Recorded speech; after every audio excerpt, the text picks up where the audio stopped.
Hi everybody, this is Dan Stolberg, and I want to welcome you to this week's, June 30th, that is, this week's Middle East update for our KFIR Fellowsip.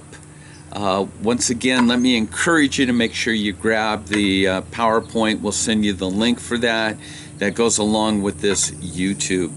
We've got a lot to cover. One of the reasons you want to make sure you grab that PDF PowerPoint is because not only does it have pictures that go along with this report, but I'm sure I'm not going to have enough time to cover everything that is in that PDF, so make sure you grab a hold of that. With that, the very first thing that we want to do is to invite you to our upcoming tour. That's Holy Ground Exploration's first inaugural tour to Israel. It's this fall.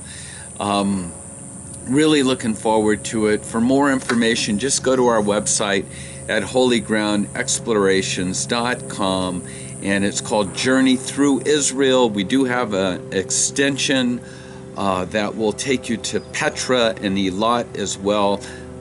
Pray about joining us. We'd love to have you come along. But with that, because we've got so much information, let's jump right into this week's report.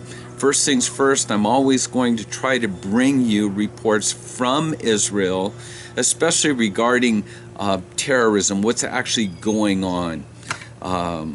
First up is that there was an Israeli farmer, 70 years old, David Bar Kapara, that was found badly beaten, seems to be by a group of Palestinians, and left in his fields, and he succumbed to his injuries hours later. This was in central Israel.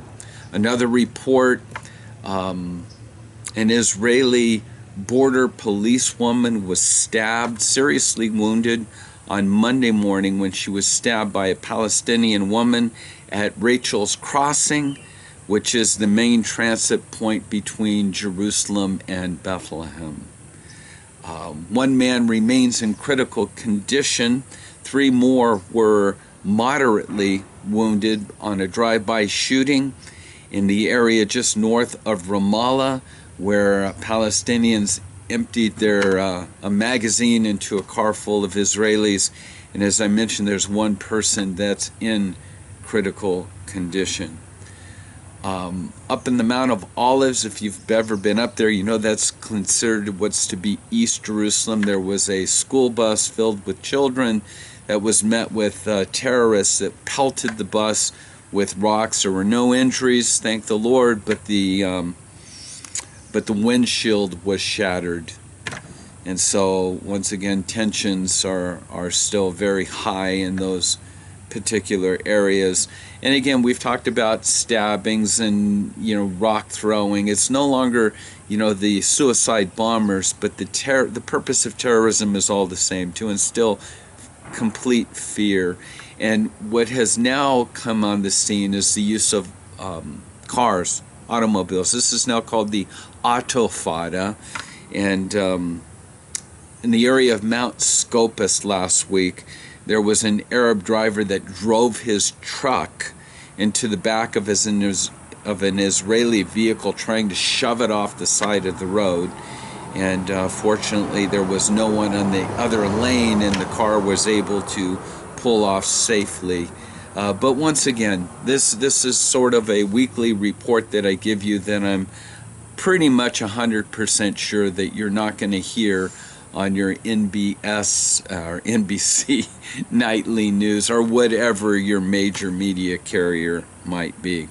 Now let's take a look at what's going on with this deal that's going from bad to worse, and a major setback to prevent Iran from obtaining nuclear capabilities. The U.S. has agreed to drop its key demand that has to do with inspecting Iran's nuclear sites.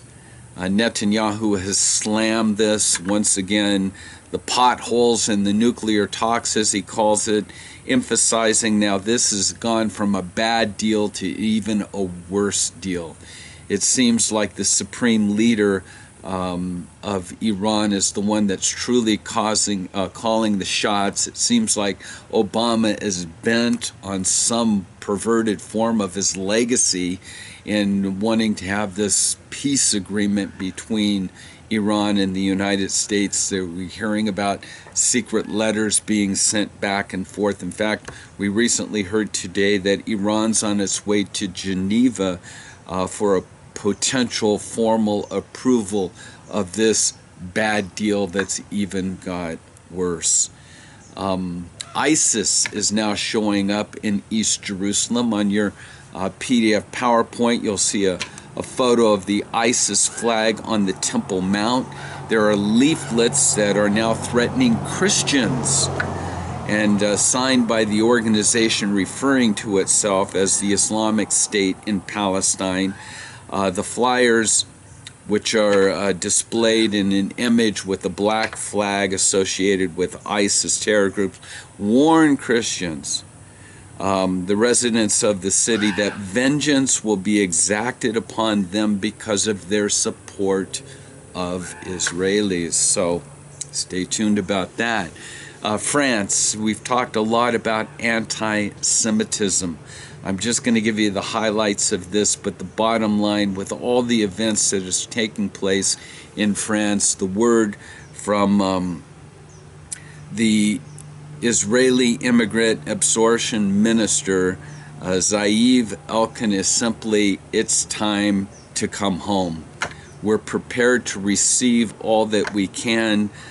Prime Minister Netanyahu has called upon the French Jews to begin immigrating back to Israel. Again, it goes back to this attack on the kosher supermarket. This week we had this crazy beheading. It's just time for Jews to get out of France. The Prime Minister of France has gone on record to say that more terrorism in France is not a question of if, but when. So, once again, we're seeing this not just in France alone, but really throughout the world.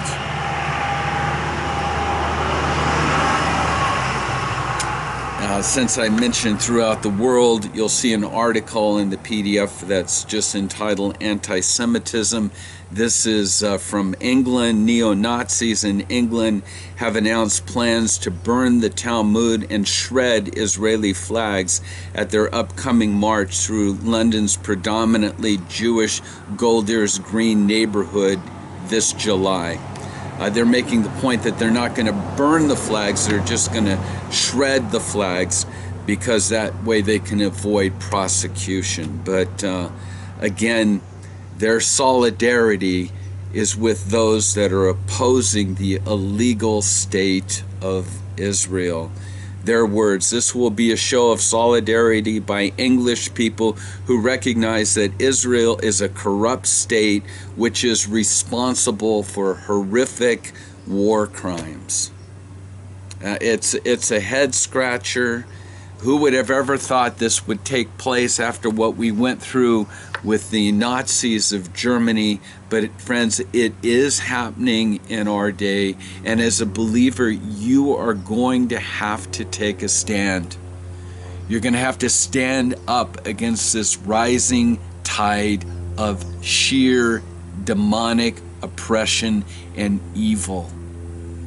God is not finished with Israel, and we need to stand in solidarity and praying for the peace of Jerusalem. Well, happy Ramadan.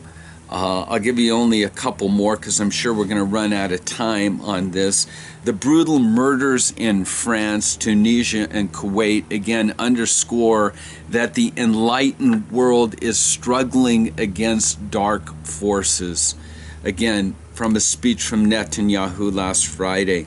After dozens of people were killed in 3 attacks that followed a call to violence by the Islamic group ISIS, quote, "The fight against murderous terrorism of extremist Islam is going to require unity, the beginning of which is the condemnation of the murderers and those who support them." Again, this is Netanyahu reaching out to the world saying, if we're going to fight this evil, we're going to have to do it together.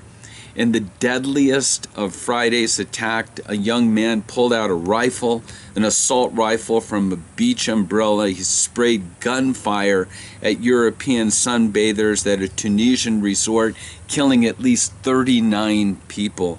The shootings in the Tunisian resort happened at all about the same time that there was a mosque in Kuwait and an attack on U.S.-owned factory in France that included this crazy beheading.